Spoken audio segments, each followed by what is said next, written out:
রাধে রাধে। সামনে আসছে রাধা অষ্টমী মহোৎসব অর্থাৎ রাধারানীর আবির্ভাব তিথি। তোমরা কি জানো রাধারানীর আবির্ভাব নিয়ে খুব সুন্দর লীলা রয়েছে পদ্ম পুরাণে, স্কন্দ পুরাণে আর অন্যান্য পুরাণে। রাধারানীর আবির্ভাব কোনো গর্ভ থেকে হয়নি বা কারো গর্ভ থেকে হয়নি, রাধারানীর আবির্ভাব হয়েছে পদ্ম থেকে। তো একবার বর্ষণার রাজা বিষভানু যখন যমুনা নদীতে স্নান করতে গেছিলেন, তো প্রতিদিনকার মতোই যমুনা মাতাকে প্রার্থনা করছিলেন একটা কন্যা সন্তানের জন্য।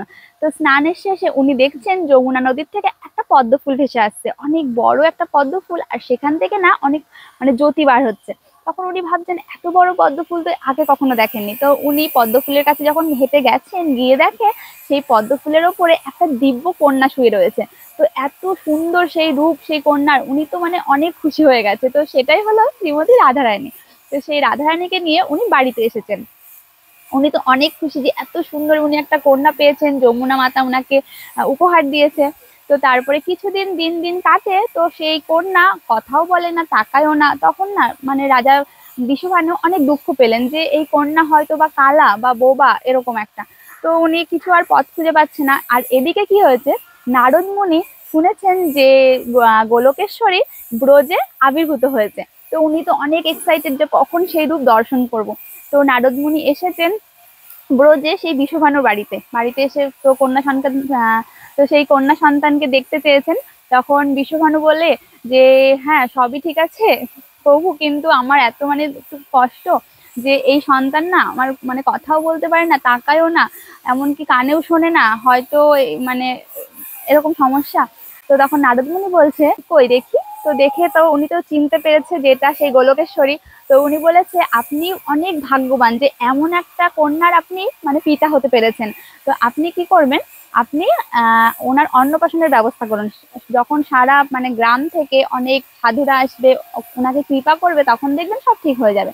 তো এই কথা শুনে তো তাড়াতাড়ি করে বিষভানু রাজা কি করলেন, অন্নপ্রাশনের ব্যবস্থা করলেন। তো অন্নপ্রাশনের ব্যবস্থা করার পর সব জায়গা থেকে সবাই আসলো, এমনকি নন্দ ভবনেও খবর গেছে, নন্দ মহারানী নন্দরাজ সবাই এসেছেন কৃষ্ণকে নিয়ে। আর এদিকে নন্দরানী আর রাধারানীর মাতা দুজনা বান্ধবী। তো বান্ধবী বান্ধবী কথা বলতে বলতে কৃষ্ণ এত ভারী হয়ে গেছে, নন্দরানী কি করেছে কৃষ্ণকে নিচে নামিয়ে রেখেছে। তো এদিকে গল্প গল্প করছে বান্ধবীর সাথে, আর কৃষ্ণ টুকটুক টুকটুক করে চলে গেছে হামাগুড়ি দিয়ে। ঠিক আছে, তখন 1 বছরের ওপরে বয়স, ধরো হামাগুড়ি দেওয়া বা হাঁটা শিখে গেছে।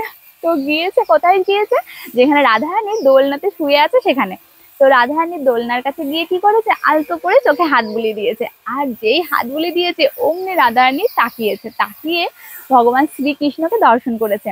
তো তারপরে গলার থেকে সুন্দর হাসিও বেরিয়েছে, আওয়াজও বেরিয়েছে। সেই কণ্ঠের সুন্দর হাসি শুনে সবাই তো ছুটে এসেছে, বলে ওই যে বাচ্চাটা মনে হয় হাসছে। তো সবাই এসে দেখে তখন বাচ্চাটা ফুটফুটে একটা বাচ্চা, এত সুন্দর দেখতে, তাকাচ্ছে, হাসছে, খেলা করছে। তো আসলে ব্যাপারটা কি, যখন রাধারানী এই ব্রজে আসার আগে গোলকেই কথা দিয়েছিলেন যে আমি যখন মর্তে আবির্ভূত হব, সবার আগে চোখ খুলে আমি ভগবান শ্রীকৃষ্ণকে দর্শন করব।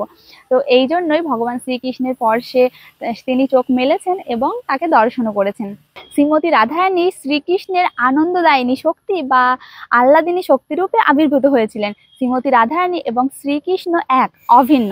তো এনারা নিজেদের মাধুর্য আস্বাদন করার জন্যই আলাদা আলাদা দেহ ধারণ করে এই মর্তে আবির্ভূত হয়েছেন। আর জানো, শ্রীমতী রাধারানী শ্রীকৃষ্ণের বাম অঙ্গ থেকে প্রকট হয়েছিলেন। তো এটাই হলো রাধা অষ্টমীর রাধারানীর আবির্ভাব তিথির লীলা। তো রাধারানী তো এই আবির্ভাব তিথি যে পালন করবে বা রাধা অষ্টমী যে পালন করবে, তার তো অনেক অনেক অনেক পুণ্যি লাভ হবে, এমনকি 1,00,000 একাদশীর যে ফল সেটাও লাভ হবে। এতটাই মাহাত্ম্যপূর্ণ এই রাধা অষ্টমী। তো তোমরা অবশ্যই এই রাধা অষ্টমী ব্রত পালন করো। তো কি করে করবে, 12টা অবধি, দুপুর 12টা অবধি উপবাস থাকবে।